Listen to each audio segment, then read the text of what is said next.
तो सपना चौधरी ने कहा कि सारी लाल का गाना बजाएं। तो क्या खबर की जानकारी जानेंगे इसी वीडियो में। उससे पहले आप चैनल पर नए हैं तो चैनल को लें सब्सक्राइब, वीडियो कर दें लाइक। चलते हैं खबर की ओर। तो आप लोग को बता दें भाई लोग, सपना चौधरी ने अपने स्टेज पे कहा कि केसरी लाल वाला गाना लगाइए, मैं भोजपुरी गाने पे डांस करूँगी। तो इस खबर पर सुनकर सपना चौधरी के फैंस हो गए बहुत खुश और केसरी लाल के भी फैंस हो गए बहुत खुश। बोल रहे हैं सपना चौधरी हरियाणा की रहने वाली भी भोजपुरी को करती हैं पसंद। इसी खबर को सुनकर केसरी लाल का भी रिएक्शन आ गया है।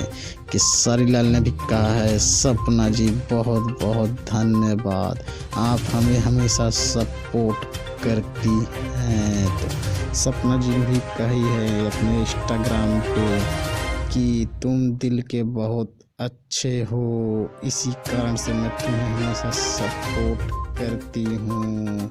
और केसरी लाल ने भी कहा है, वक्त आने पर मैं भी आपका सपोर्ट करूँगा।